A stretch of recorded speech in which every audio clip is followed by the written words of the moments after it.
신약성경 데살로니가전서 1장 6절 말씀부터 10절 말씀까지입니다.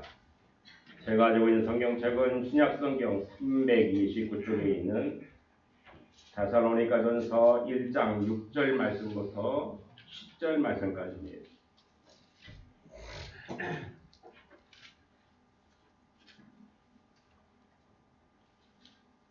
데살로니가전서 1장 6절 말씀부터 우리 함께 읽겠습니다. 또 너희는 많은 환난 가운데서 성령의 기쁨으로 말씀을 받아 우리와 주를 본받은 자가 되었으니 그러므로 너희가 마게도니아와 아가야에 있는 모든 믿는 자의 본이 되었느니라. 주의 말씀이 너희에게로부터 마게도니아와 아가야에만 들릴 뿐 아니라 하나님을 향하는 너의 믿음의 소문이 각처에 퍼졌으므로 우리는 아무 말도 할 것이 없노라. 그들이 우리에게 대하여 스스로 말하기를 우리가 어떻게 너희 가운데에 들어갔는지와 너희가 어떻게 우상을 버리고 하나님께로 돌아와서 살아 계시고 참되신 하나님을 섬기는지와 또 죽은 자들 가운데서 다시 살리신 그의 아들이 하늘로부터 강림하실 것을 너희가 어떻게 기다리는지를 말하니 이는 장래의 노하심에서 우리를 건지시는 예수시니라. 아멘. 좋은 소문이 나는 교회라고 하는 제목으로 이 시간 함께 나누겠습니다. 지난주에 다음 주가 충남도의 정기노회인데 갑자기 보고서에서는 장안교회에 선다고 그랬더니 문자로 하나콘도에 선다라고 왔어요. 그래서 좀 이제 문제가 있어서 지난주에 노회장하고 진경노회장들이 함께 모여서 간담회를 했습니다. 그래서 교회에서 해야 되는 하나콘도 제가 그래서 하나콘도 몇 석인데? 라고 물어봤더니 300석이래요. 300석인데 그래서 거기는 회의 장소이기 때문에 50%에 그러면 이제 150석인데 150석이라 할지라도 보니까는 우리 교회보다 조금 넓은 데에서 노예를 한다고 해요. 결국에는 그 이제 포기했는데 거기에 결론은 그 얘기예요. 노예 집행부에서 서청군 보령시에다가 이렇게 문의를 한 거예요. 이렇게 모여서 우리 노예도 되냐? 서청군하고 보령군에서는 그거 우리가 허가 하는 그런 적이 아니다. 하라 마라 하지 않는다. 단 거기에서 노예를 하고 확진자가 나오면 그때는 책임져야 된다라고 노예장 아마 되게 겁먹은 것 같아요. 그래서 아마 교회에서 하기로 하고 지금 저게 아마 지금 이제 다음 주가 이번 주에 아마 4단계로 다시 바뀐다고 하니까 조금 바뀔지는 모르겠지만은 아무튼 우리 교회도 지난주 한 주간 동안에 2부 예배 드리냐 그런 얘기가 많이 있습니다. 고민도 많이 했습니다만은 이따 광고 시간에 말씀드리기로 하고요. 아무튼 이런 것들도 한국 교회에 좀 어려움이고 고난이라고 생각하면서 이 데살로니가 교회는 처음부터 사도 바울이 편지 내용을 쓰면 칭찬했던 교회더라고요. 그래서 이렇게 은혜 나누고자 합니다. 좋은 소문이 난 사람이 있으면 가서 보고 싶고 만나보고 싶고 배우고 싶은 것이 당연히 한 것이죠. 그래서 사람들은 자기보다 유능한 사람들에게서 배웁니다. 자기보다 뛰어난 기업을 경영하는 그런 사람들에게 경영을 배우게 돼 있죠. 자신보다 나은 인품을 가진 이들에게 인격을 배웁니다. 지식이 뛰어난 사람에게 지식을 배우게 되어 있습니다. 교회 중에서도 본받고 싶을 정도로 모범이 되는 교회가 있습니다. 데살로니가 교회는 사도 바울이 편지를 쓰면서 처음부터 칭찬하는 아름다운 교회였습니다. 그리고 이 교회는 마게도니아와 오늘 말씀에 보면 아가야 그리고 여러 지역에 좋은 소문이 난 모범적인 그런 교회였다라고 하는 것입니다. 데살로니가 교회가 어떻게 그런 좋은 평판을 받았을까요? 그들이 교인이 많아서 그랬을까요? 아니면 재정적으로 풍부해서 그랬을까요? 오늘은 이 말씀을 잠시 말씀을 통해 드리고자 하는데, 데살로니가전서 2장 13절에 보면은 왜 그들이 칭찬을 받았는지, 복음을 전했던 사도 바울이 너무 기뻐했어요. 정말 어렵게 데살로니가 가서 복음을 증거했고, 그 데살로니가 교회가 만들어졌고, 그런데 그 사람들이 많은 핍박 가운데 교회가 없어져 버린 것이 아니라 오히려 더 큰 믿음의 열매들이 맺혀졌을 때에 너무 좋아했다라고 하는 것이죠. 데살로니가전서 2장 13절에 보면 이렇게 말합니다. 너희 가운데 우리에게 들은 바 하나님의 말씀을 받을 때에 사람의 말로 받지 아니하고 하나님의 말씀으로 받음이니 진실로 그러하도다. 이 말씀이 또한 너희 믿는 자 가운데서 역사하였다라고 사도 바울은 칭찬을 하고 있죠.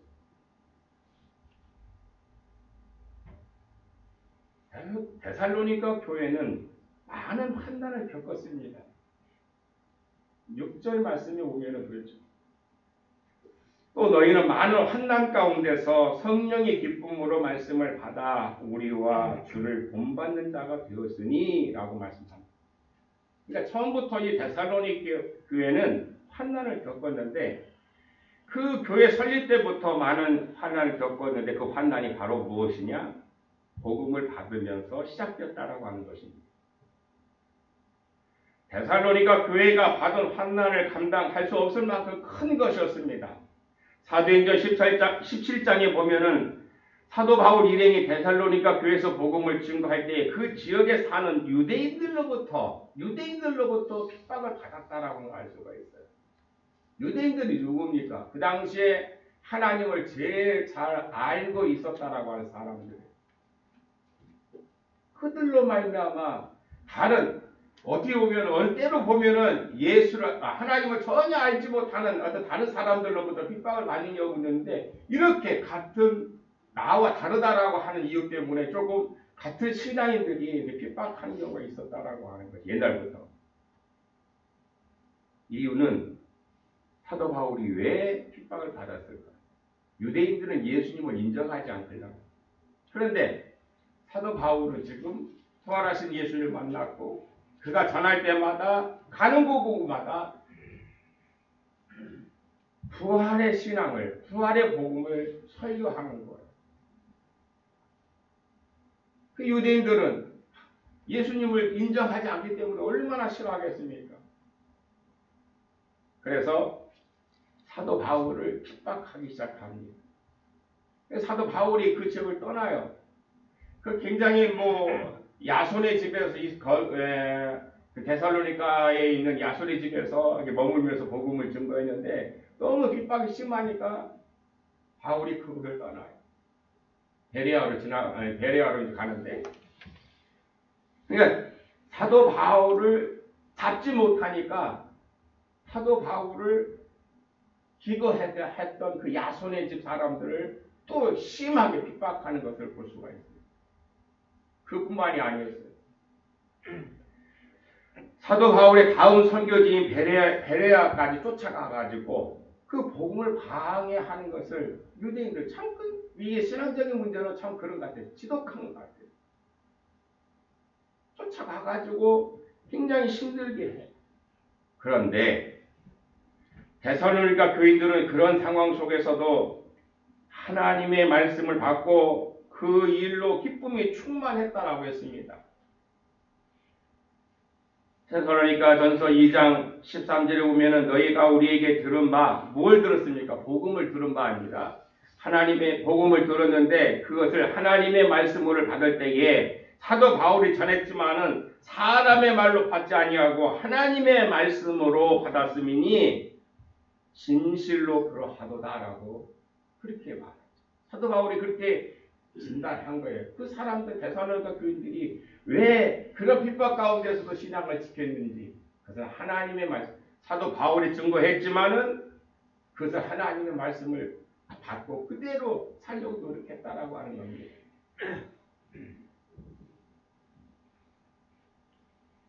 하나님의 말씀으로 들었기 때문에 이렇게 말하죠. 이 말씀이 또한 너희 믿는 자 가운데서 역사했다.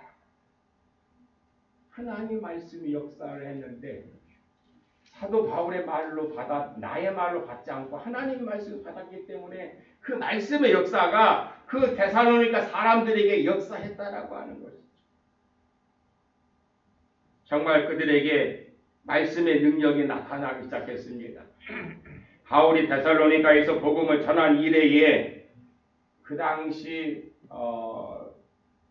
이 데살로니가라고 하는 지역은 항구 도시였어요. 이따 말씀드리겠지만 그러니까는 굉장히 큰 도시였어요.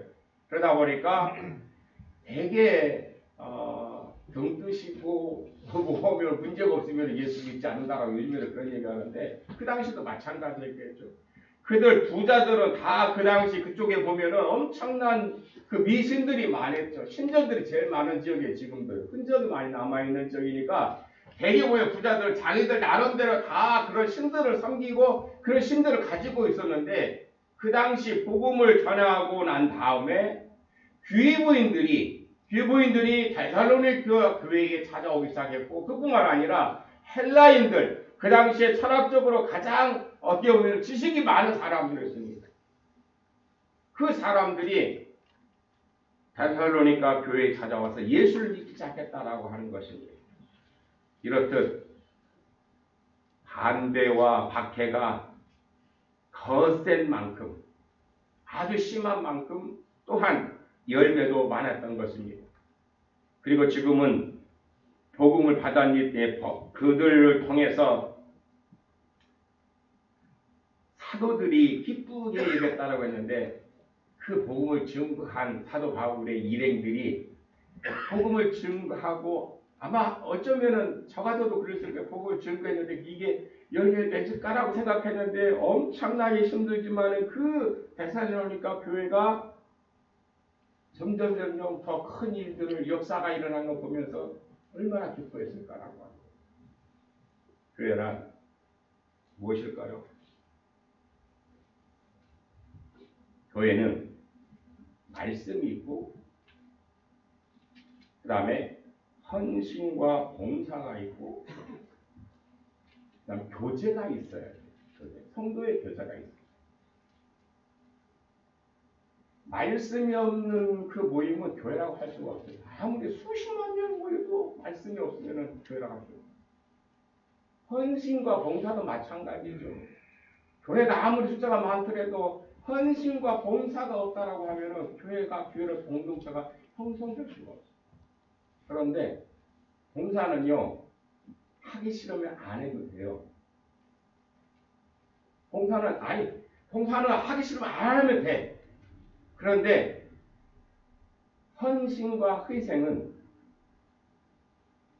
헌신은 싫어도 해. 헌신은 내가 싫어도 해야 하는 것이 헌신이고 희생은 울면서도 해야 되는 것이 희생이에요. 교회가 그런 것들이 없다라고 하면 정말 거기에서 어떤 예수님의 모습이 드러나겠느냐는 얘기예요. 어떤 교제만 잘 되고 헌신도 봉사도 일어나지 않는다라고 하면 할 수 없겠죠. 그런데 이 데살로니가 교회는 그렇게 신앙의 연륜이 길지 않았지만은 그들 가운데는 바울의 일행을 본받는 교회가 데살로니가 교회였어요. 그들도 바울처럼 주님을 뜨겁게 사랑했습니다. 그들도 바울처럼 복음을 전하는 일에 열정을 가지고 있었습니다.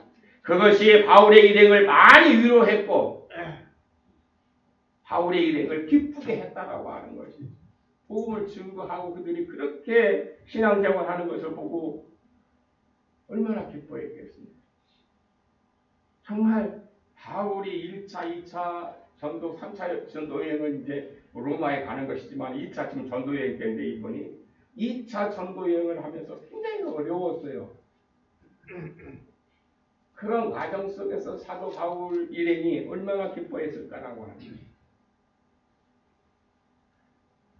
또한 데살로니가 교회는 주님을 본받는 교회였습니다.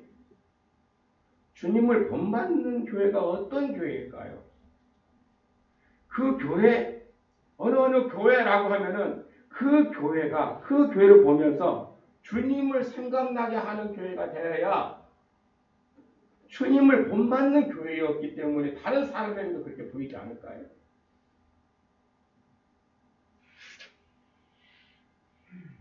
주님의 채취를 풍기는 교회가 주님을 본받는 교회이죠.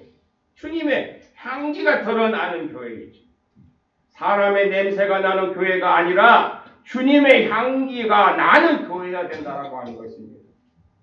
물론 살다 보면 여러 가지 문제가 있을 수가 있겠죠. 없을 수 없어요.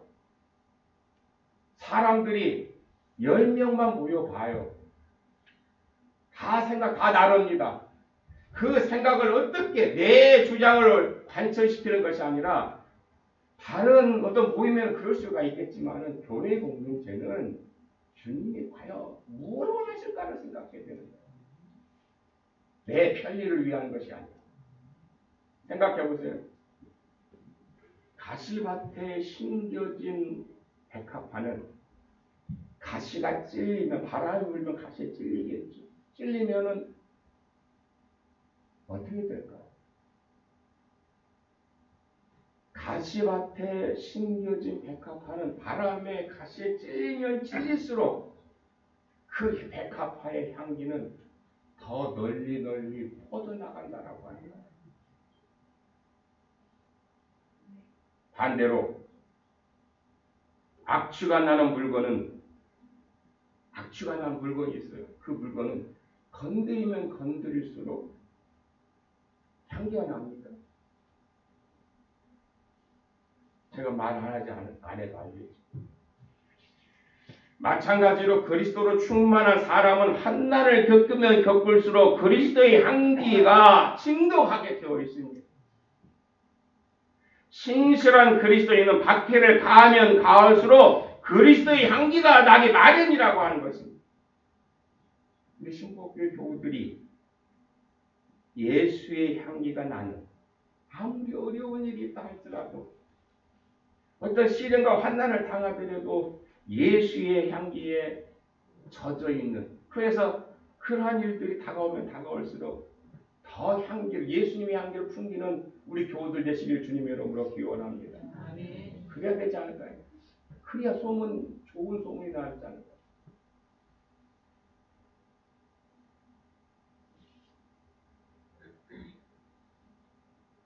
데살로니가 교회는 로마 시대 때에 우리나라의 지금 서울처럼 로마의 수도였습니다. 거기에 속한 도시가 굉장히 많았어요. 빌립보도 그랬고, 네아폴리도 그랬고, 베레아도 있었고, 거기에 다시 남쪽으로 내려가면 아가야가 있는데, 이것은 아덴만이라고 우리나라에 한 10여 년 가까이 됐겠군요. 거기 상선에서 총 맞고 현장에 살아난 그런 일이 있었죠. 아덴만. 지금 보면은 이란, 그리고 밑에 보면 그게 아덴이라고 하는데, 아덴 그리고 갱그리아, 고린도 같은 도시들이 바로 이 데살로니가를 중심으로 해가지고 많은 유성 도시들이 많이 있었던 것입니다. 이곳이 교통의 요충지로서 육로, 그 다음에 해로를 통해서 많은 교육들이 일어나고 있었습니다. 지금 터키의 이스탄불이라고 하는 그 지역, 그쪽에 저는 가보지 않았지만 거기에도 성지순례를 많이 가는데, 거기에도 가서 보면 그런 옛날 큰 교회 그 사도 바울의 소아시아 일곱 교회 그쪽에 바로 이 터키 이스탄불 그쪽에 많이 있죠. 바로 이 터키라고 하는 나라는 유럽과 아시아가 하나로 연결되어 있는 나라가 바로 그 지역이거든요. 바로 이 데살로니가라고 하는 데가 중요한 육상과 해상의 교통이 발달한 곳이었습니다. 이 길을 통해서 복음이 세상에 퍼졌고 그들의 소문도 세상에 퍼졌을 것입니다. 사람들이 많이 오고 가는데 사도 바울이 칭찬할 정도로 이 데살로니가 교회가 그 좋은 소문이 내니까 마케도니아는 물론 아가야 지방까지 소문이 난 모범적인 교회였고 곧 이 지역에서 본이 되었고 많은 교인들이 본받고 싶은 교회가 되었다라고 하는 것입니다. 이들로 인해서 주님의 말씀이 사방으로 퍼져갔는데 이때 유럽 쪽으로 가서 교회가 다시 교회사를 통해서 보면은 이때 지나서 바로 유럽 쪽에서 기독교가 상당히 많이 성장하게 되는 걸 볼 수가 있습니다. 이 교회의 중심으로 복음이 퍼져온 그 교회가 바로 데살로니가 교인들이었다라고 합니다. 물론 사도 바울이 이 소아시아 지역의 7교회를 세웠지만은 이 데살로니가 교회는 처음부터 그들은 굉장히 칭찬을 많이 하는 거예요.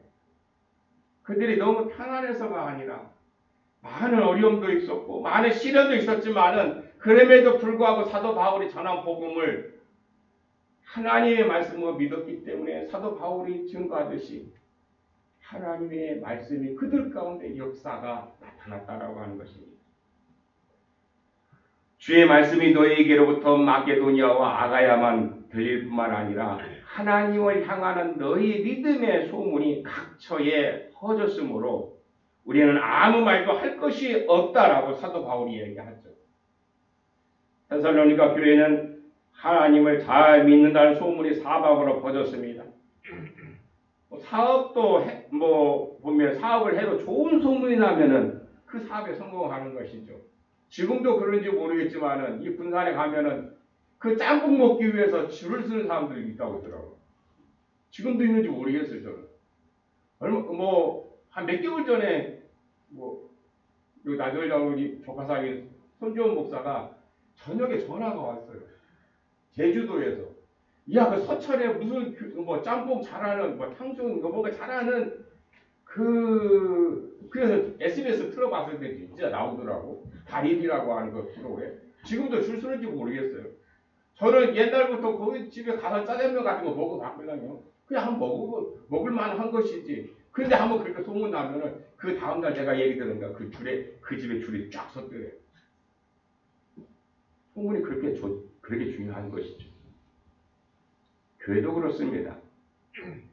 좋은 교회라고 소문이 나면 세상 사람들이 몰려들지 않을까요? 좋은 소문이 나기를 바랍니다. 그러면 많은 사람들이 교회를 찾고 여기서 위로를 받고 소망 가운데 구원을 받게 될 줄로 믿습니다. 소문이 나쁘게 난 교회도 있습니다. 그러면 전도의 문이 막힐 뿐만 아니라 하나님의 영광을 가리게 돼요. 하나님의 영광을 가리면은 그 죄는 주님은 그렇게 말씀하시죠. 한 생명을 실족해 하면 얼마나 그 죄가 큰지 차라리 연자몇 개월 되고 죽는 게 낫다라고 하실 정도야. 하나님의 영광을 가려? 어떻게 감당하시렵니까?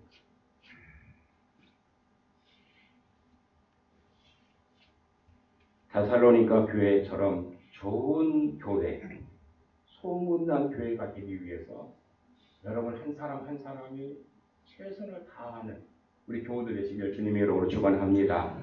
마지막으로 데살로니가 교회에 대한 소문이 사방이 퍼져갔는데 그 소문의 내용은 그들이 복음을 받은 다음에 어떻게 우상을 버렸고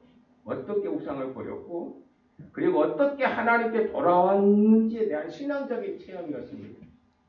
뿐만 아니라 그들은 주님 오실 것을 간절히 고대하고 있었습니다. 이들의 믿음의 역사가 짧았습니다. 그러나 그 짧은 신앙 연주에도 불구하고 이들의 믿음은 힘이 있었습니다. 말씀을 받은 이들이 말씀과 더불어 성령님의 능력을 고스란히 다 받고 있었다라고 하는 거예요. 그러자 그들의 삶에 근본적인 변화가 일어나기 시작했어요. 이제까지 섬기던 우상을 버려. 아까 그랬죠. 이 데살로니가 지역은 지금 가보면은 가장 그 옛날에 그 신전들이 가장 많이 남아있는 흔적들이 있다니까요. 그래서 이쪽에 그 가면 지금은 그 옛날 그것 때문에 먹고 사는 사람들이야. 사람들. 흔적 때문에 관광 오는 사람들 때문에 먹고 사는 사람들이 그거예요. 옛날에. 그런데 옛날에는 아까 말씀드렸던 것처럼 그 부자들을 자기들만의 신이 있었다니까. 옛날 마치 우리나라의 정한수처럼 그 당시에는 뭐 돈이 많았으니까 우상을 만들라고 자기 집에서 섬기게 했다라고 하는 거예요. 그런데 그들은 그 신앙의 짧은 연조이지만은 그럼에도 불구하고 그런 것들을 다 철저하게 버리고 말씀과 더불어서 살아가는 그런 모습이 많은 사람들에게 어떤 형식적이 아니라 본이 될 정도로 그렇게 살았다라고. 이제까지 섬겼던 우상을 버리고 하나님께 돌아온 것. 한 발만 들어온 것이 아니라 전적으로 돌아왔다라고 하는 것입니다. 이 사람들은 완전히 회개했습니다. 그러자 데살로니가 전체가 변하기 시작했다라고 하는 것이죠. 복음의 진정으로 지역에 들어가면 그 지역이 바뀌게 되어 있어요. 복음의 진정으로 개인에게 들어가면 그 사람이 달라집니다. 네. 믿은 지 수십 년이 되고 교회가 세워진 지 수십 년이 지나도 사람이 변하지 않을까요? 복음의 능력을 잃었기 때문에, 말씀의 능력을 잃었기 때문에 그렇다라고 합니다. 복음은 들어가는데 변화와 중생을 일으키지 못한 반쪽짜리 복음이기 때문에 그들 가운데는 변화가 일어날 수가 없는 거예요.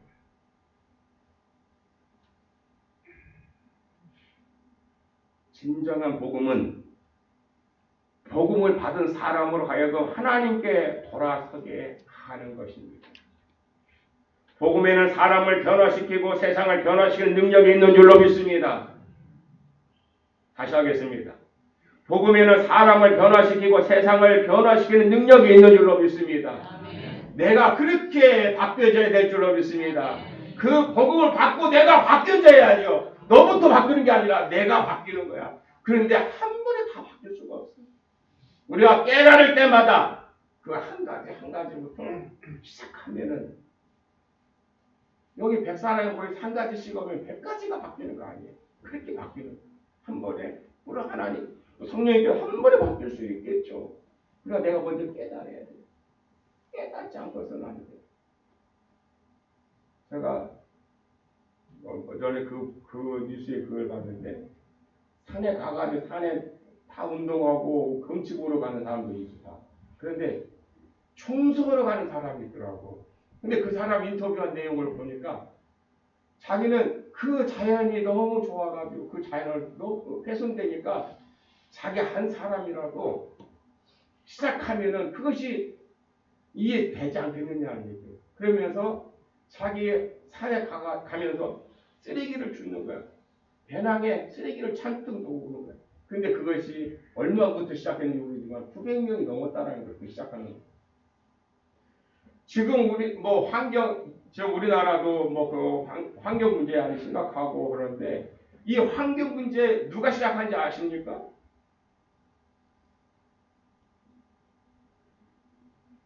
스코틀랜드의 어떤 열 몇 살짜리가 그 아이가 자기는 학교 안 가고 항의한다고 하면서 이 환경 문제를 해결하라고 하면 그 피켓 시위를 한 거야.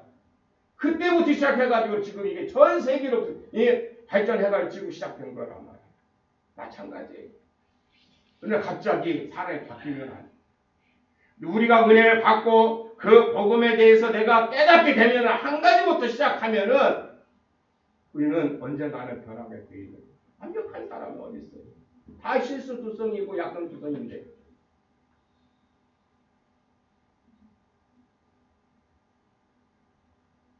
왜? 복음에는 기쁜 소식이라고 한 것처럼 주님이 기쁜 소식이라고 한 것처럼 복음에는 사람을 새롭게 만드는 힘이 있는 줄로 믿습니다. 힘이라고 하는 뭘까요? 그동안 내가 세상에 빼앗겼던 마음을 주님을 사랑하게 만드는 게 바로 복음이에요. 주님을 죽도록 사랑하게 만드는 것이 바로 복음 속에 담겨져 있다라고 하는 거예요.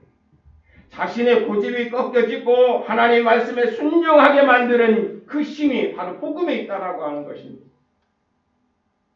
죽음에 이르도록 봉사는 내가 하기 싫으면 안 해도 되지만은 헌신은 쉬려도 해야 되는 것이고 희생은 울면서도 해야 되는 것이라고 말씀한 것은 바로 이 복음을 받아들였을 때 내가 깨닫고 내가 은혜를 받게 되면은 그 일을 감당하게 되는 것이죠.